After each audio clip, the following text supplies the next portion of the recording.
Hey, what's up, man? This is Anthony from the Best in the West, West Coast Custom Concrete. We are at my house in Huntington Beach. I'm doing a 4-yard sidewalk here. Most of my videos I've always done have been for sales for customer based. I've never wanted to do DIY or how to because I didn't want to knock all the years and talent that me and my crew have that just anybody could pour concrete. Why would you need to hire a professional? But in some situations, I thought about it where people can't afford it or it's heaved and it's a danger where somebody could trip or an elderly person or anyone, a mailman, anyone coming on your property or water drains towards your house and you just can't afford to hire a guy like me and you have to get it done to rectify the situation. I'm going to show a little DIY how you can do stuff. You can get the right elevations. What I've noticed with DIY and stuff, people trying it, the finish is terrible, like the burn marks and stuff. So I would do a sand wash finish like I do on this at my house because it'll take any imperfections out. And if water is going towards your house and you have to DIY it and get it away from it, this is a good finish to do because it'll take any imperfections. And you could use sugar and water, which the formula for that is like 1 pound of sugar per 1 pound of excuse me, 1 gallon of water. Or you can buy this top cast, but then it wouldn't be DIY because it's the stuff I spray on here is $240 for 5 gallons. It's an awesome look. It exposes the sand. If you do the sugar, it exposes it a little deeper, so you can really get any imperfections or trowel marks or your edger marks off of it where it looks good. The main thing is to get the problem fixed so somebody doesn't trip and break their teeth or an elderly person doesn't break their hip or water's draining towards your house causing black mold. The house was going the water, excuse me, the water was going against my house right here and sitting it. So the whole backyard is going to get done next summer with a pool, floating step, a big patio, all kinds of stuff. But for now, well, there we go, just smashing that stuff. For now, I put in a sidewalk, and then right behind me, that's me with the sledgehammer, I'm going to put a drain and core it out to the street because all this water was just sitting back here. So it's going to run down to the corner. All the water is sheathing away, going away from the house into a drain right on the corner I haven't put in yet. And then we're going to drain it out to the street. So that's what I'm going to have to do to fix it. At least to get this going for the rainy season. So this doesn't fill up with water and go against the house. You never want water to drain towards the house. And if you set it up and you set a string line from your chalk line on your house to the form and put a level underneath it, like a 3 or 4 foot level, if the bubbles barely break and you're getting water away from your house. So that's something you're going to have to do. That's Javier, my main guy. You guys seen him a million times on the skid steer. He can do anything. I didn't feel like getting on it, so he ran it all day. And my friend Greg gets on it also. There he is there. We just put a temporary pool in so when you come back from the beach, you can jump in it. We're just going to stockpile this because we're just going to mix it all on one load. And we took out, you'll see how small this job is that we do at my house. It's like 4 yards. And all we did is scrape the grass. You can see it by the gas line to right here and put that little bit of those stepping stones concrete in the load. And it was a $340 dump fee at the waste station, like Waste Management. But what are you really saving if you separate it? You always got to calculate it. If I could have separated the concrete, took it to the crushing plant where they crush it and reuse it, and then took the grass to a different place. But that's coming back, reloading. This way, I just put it all in one. The Waste Management's about 1.5 miles from my house. So I was just like over it. It's just, your time's worth money on the street, driving around or just sitting at your house. And you're saving, probably breaking even, doing it both ways. So I just put it all in one load, excuse me. And that little mini S70 Bobcat, man, if you guys are going to start a business, that thing, I could do the work of 100 people in this backyard by myself with it. There's elevation. Javier's marking it on the wall. He's going to snap a line. He's making sure that the bubble's been broken, which if you barely break, it's 1 or 2. If you go a little bit farther, it's 2%, which is very good to get water away. And I'm just going to run it all the way to the corner of the house. I'm going to have an area drain, like about a 6x6 or 8x8, and then tie the rain gutter into it also. So all the water off the roof and on the side goes in that drain and out to the street. So this is a 1-day setup. We could have set it up and poured it the same day, but I'm never in a rush. I don't like rushing things. I don't want to pour concrete at 10 or 11, you know what I mean? I'm going to stub up 4 pipes here later for the pool and everything else, electrical lines. I just put 4 of them over there. I'm sure most of them will be low voltage for all the lighting, because there's going to be 2 steps off the whole back of the house that are floating with lights underneath. Then it ties into the big patio and then the pool to the right. That's the design so far that we have for the backyard. We were going to do it now, but the inside of the house getting done first. So, but this is a DIY. See how he has the level on top of that form? If you're breaking it, it's flowing that way towards the drain I'm going to do. So you need string line, a level. You don't necessarily need a drill and screws. You could use a nail and hammer and nails, whatever you want, and a little hammer like that. So you can set this up. But I never wanted to encourage anybody to do what I do, because I thought it was kind of cheapening how many years I put into it, how much equipment I have. And Javier's been doing it 37 years. So I didn't ever want to put anything DIY or how to, but that's the most searched things. If you're looking for views on your YouTube channel, the most searched stuff is DIY and how to. But I never really used it because I didn't want people to, why am I hiring this guy and paying him $30,000 to do X amount of work when I could do it myself in DIY, which they'll quickly figure out that they can't. Like I went and bid a job the other day for some floating steps, and there's a driveway and an entry that he had demoed. And he was up to like $7,000 in bins and labor. And he goes, how? And he'd been doing it for weeks. And he said, how much would you have charged me to demo this, before he told me what he paid? And I said, $6,500, and I would have done it in 1 day. And I don't want to make the guy feel bad, but yeah, I ended up not doing his job, but I had to bow out of it gracefully because I got a weird vibe from the guy. But sometimes being around, better. I could see a potential problem. And sometimes it's better to sit than to roll the dice, but you have family and you got to feed people and pay bills. So you got to do what you got to do. It's almost like a game. You got to put yourself in a position to win, where if the economy's terrible like it is now, you can just sit and hold on, and do stuff and keep living. But if you got like a $1,600 truck payment, out here it's like $5,000 house payment for a regular house, equipment, yard, insurance, the numbers do not weigh out. The math doesn't work. There's West Cali, bro.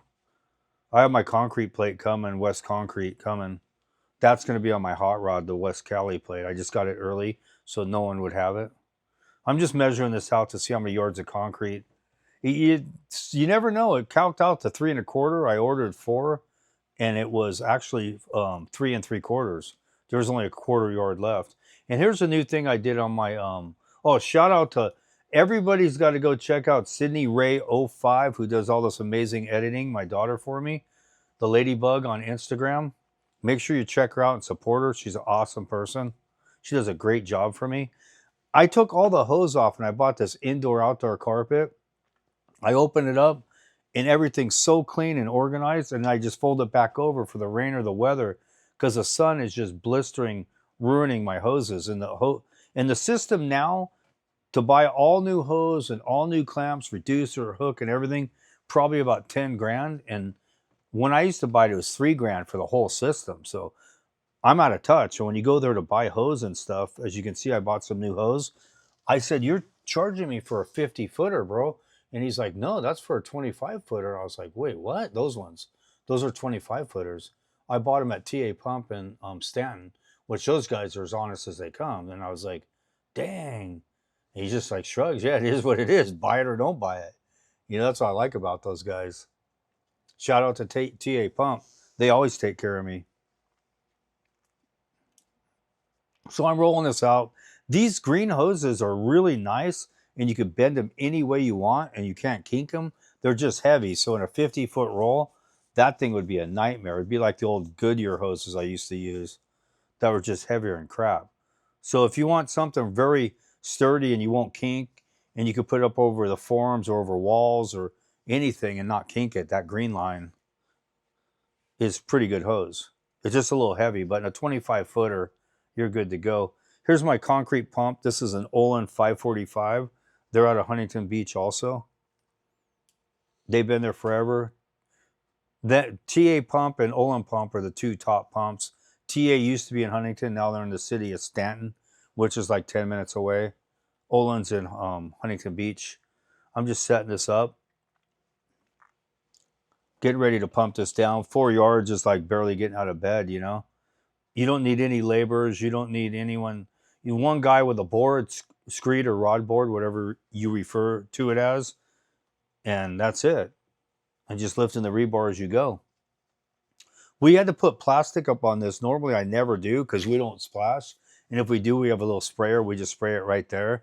Or you can clean it up when you get out there and you're sliding the concrete. But we sprayed this with top cast, which will stain the stucco and stuff. So you got to put plastic up. I'll show you the bucket. It's called top cast. They have about 12 different etches levels, all the way from just exposing the sand, which is a number 3. They have a number 1, but don't even waste your time. You can't even see anything. They have a number 3 and a number 5. They're about the exact same finish. And then they have a number 15, which exposes a little aggregate, which is a pretty cool look too. You can use sugar and water. You can use Rugasol, Coca-Cola, Dr. Pepper, any of that stuff. But that etches it a lot deeper. This only goes 1/16 of an inch. And you guys will see when I expose the sand. You spray this white milky looking stuff on it. And I like to wash it the same day, 2 hours later, and it comes out perfect. Nobody wanted to help me that day, and they're like, no, I don't want to do it. So I did it the next morning. It's a total pain. I had to scrub the crap out of it. And if I had a pressure washer, a better one than I used, I could have got it right off. But when you're scrubbing it with a water hose, a lot of it sticks to it. It's a cast. There's my man Javier screeding this out. It's very easy. We get the perimeter about a foot or two off the walls, and then he goes off the existing forms and the screed, which we just got against the house. See how he's doing it? He's getting it on the line right there. Well, that's the reason we have the plastic up, because we're going to spray top cast on it. It's TOPCAST. That's what we're using, a number 3. And it etches it perfect. I mean, if you're in the Midwest or East Coast in the summer and the humidity, you can wash it 2 hours later and it'll come out perfect. How hot it is. There's no humidity. Weather's perfect here. It'd been 77 for weeks, 80. This day was like 75, but it was kind of fogged in because I live right by the beach. So sometimes you get the coastal eddy, they call it, some morning fog or dew. And then when it breaks through, it's just beautiful. And then afternoon, the wind picks up around 2 o'clock. So we're just lifting the rebar as we go. You don't ever have to put chairs on it. Rebar doesn't help with cracking. It helps with keeping it as one piece. If it cracks or a root lifts it, it'd have to lift the whole slab, and it's not strong enough to. So it'll keep it all the same height always. That's the significance of rebar. We got fiber mesh in this for cracks. And I've been pouring job after job. I've done some repeats where I went back and refilmed it, and I'm pouring these things without one crack in it. I would implore you guys to go look at my playlist and look at the work West Coast does compared to anything you've seen. Check out my playlist, and you guys will get a lot of ideas. I'm doing a lot of landscaping and floating steps that I'm going back refilming after the landscaping's done. Next, not this weekend, next weekend will be another return video with the landscaping, and it's awesome. It's got rain chains, it's got floating steps, lights, it's on real fake grass. So a lot of ideas for people. I design all this stuff, all the ideas of it. This is a basic sidewalk. It's probably a little too much for a DIY, but if you have like a yard or something, you have to fit, like I said, it was heaved, or you're just doing it for safety and you can't afford it and you have to do it, then I would encourage people to do it and just wash it with sugar and water, because it'll make your finish look a lot better than brooming it, because DIY don't know the timing. It's years of learning how to do this. And if you even look at all the other channels on there, I mean, some of these guys say they've been doing it 20 years and stuff, and it's no West Coast style, I'll tell you that. But There's different standards everywhere. Here we are pulling the hose out. That means whenever you pull the hose out, my day's done. I'm chilling after that. We did a live on this too. If you'd like to check it out, just go check it out on a live. And always check out City Ray 05 on Instagram. She does all the amazing editing, filming. She'll be doing a live and filming at the same time with 2 cameras on. And then she comes home and she puts all this time into editing them. She's amazing. I couldn't do any of this and bring it to you without her. That's me right there. We're just pumping it down. You pump it all the way down to the bottom. You don't expose the manifold. If you do, you'll plug in the manifold with water. So when you're putting water in, you need it above the balls and seats in the back. So I'm going to hose everything down. There's Greg Johnson. We ordered the mud. Saturday mud, 4 yards is $1,200 of 3250 city mix with microfibers, if you can believe that, but it is what it is. Hopefully this economy busts through. You guys are going to see a really cool finish. Stick around to the end, and it gives a lot of ideas. This was for a water problem, but the whole backyard's going to be remodeled with a pool, floating steps, a big patio deck with a really cool gazebo and stuff. So this had to get done, but I just want to get it done before the winter so it just doesn't sit against the house or seep into the garage. Anyone around the country that's not pumping their jobs and they do concrete for a living is completely out of touch. Anyone who's seen it be done and watched me do it over and over, it's got to be a hack to do it what the way they're doing it and not be ahead of the concrete, not kill your crew, be able to go out there and skate it, cut joints, come back, skate them through and clean them out as you go. You know, just watch the way West Coast Custom Concrete does it and then watch the way everybody else does it. It's a huge difference. I don't know if it's a denial or what, and they're just sold on those stupid buggies, but it's kind of comical. See, he's throwing a Fresno on it now. That's a steel trowel, a steel float, so he's sealing the water in. Concrete has a weird phenomenon. The water will rise to the top, sit, and then slowly go through it. It's called bleeding. So it goes up and then it goes back down. So he's sealing it now where it won't come to the top. And there's no water or cream on the top. And it's just a waiting game for your timing to get out there on it. But if you had something, a third or half the size, you could do a DIY. You don't want to pay $7,000, $8,000 and you have an issue there on your house where you got to fix it. You could do it. I've just never encourage people to do DIY and stuff because I didn't want people to go try this stuff and have a bad result, so I was against it. But in some situations, I thought about it. They can't afford it and they got to do it because it's a hazard. You can do it. You just can't do a big area.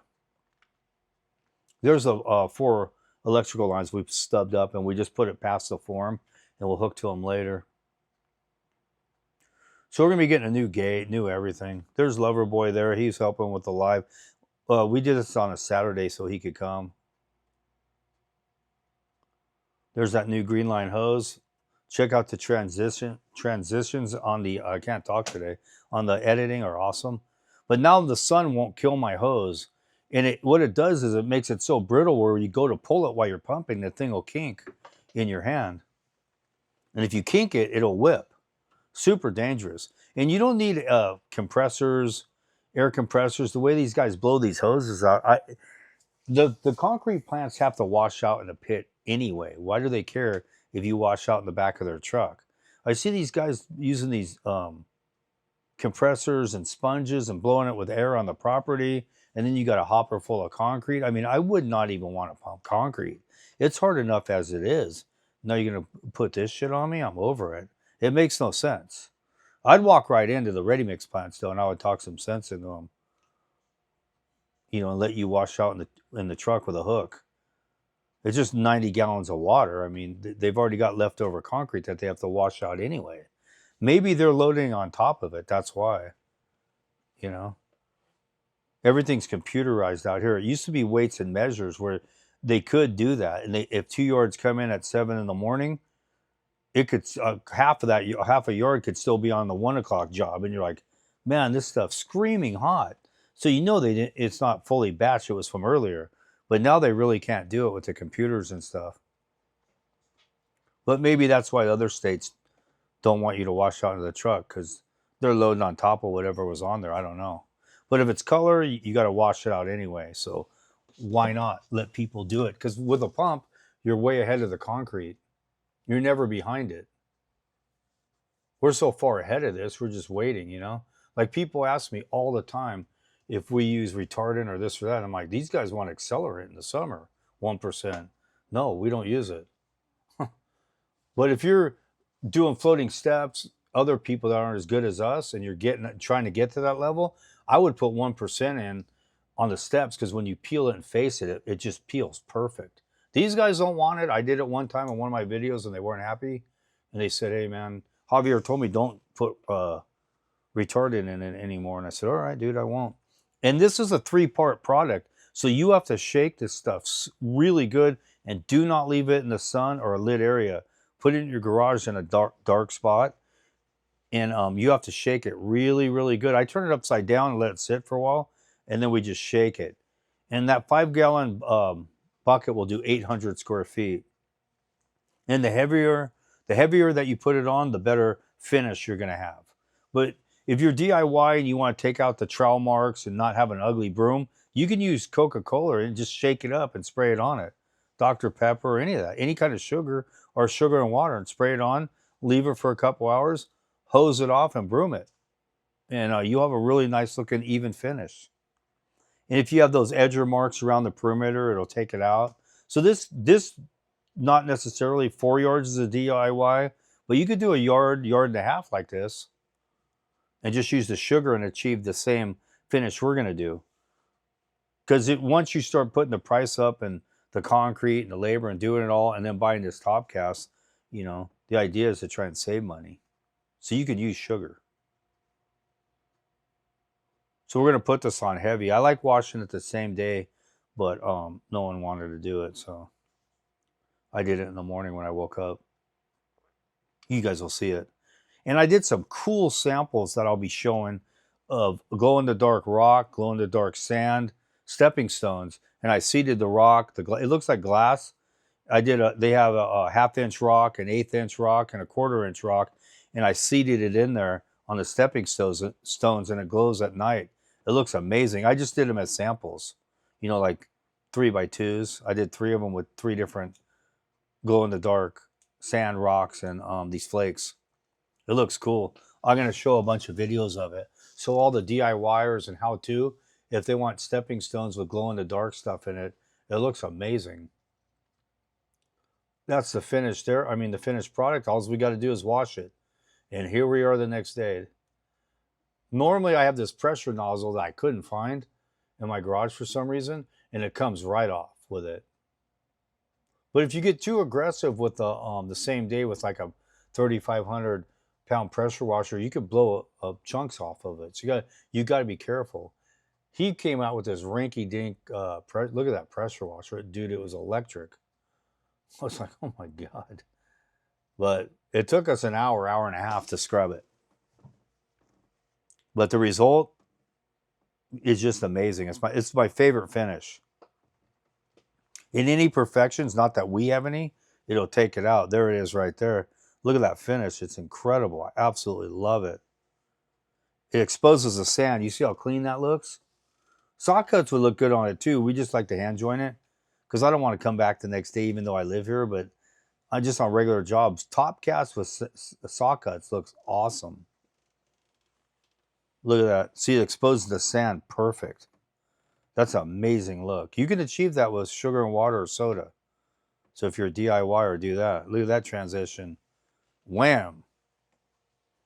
I implore you to check out my playlist opposed to anyone you've seen on here. This is the best work you're going to see. And I will be putting up the stepping stones with the glow in the dark coming soon. Thank you very much for watching The Best in the West.